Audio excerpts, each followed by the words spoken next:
না, কারণ কোনো কোনো কোনো সময় ফ্যাটি জাতীয় কিছু খাবার খেলে মোটা মোটা হয়ে যায় পেট, সে হয়তো সেটাই রিজন।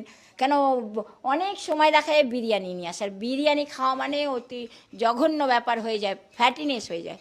তো পেটের ফ্যাটিনেসটা আমার মনে হয় সেই কারণে।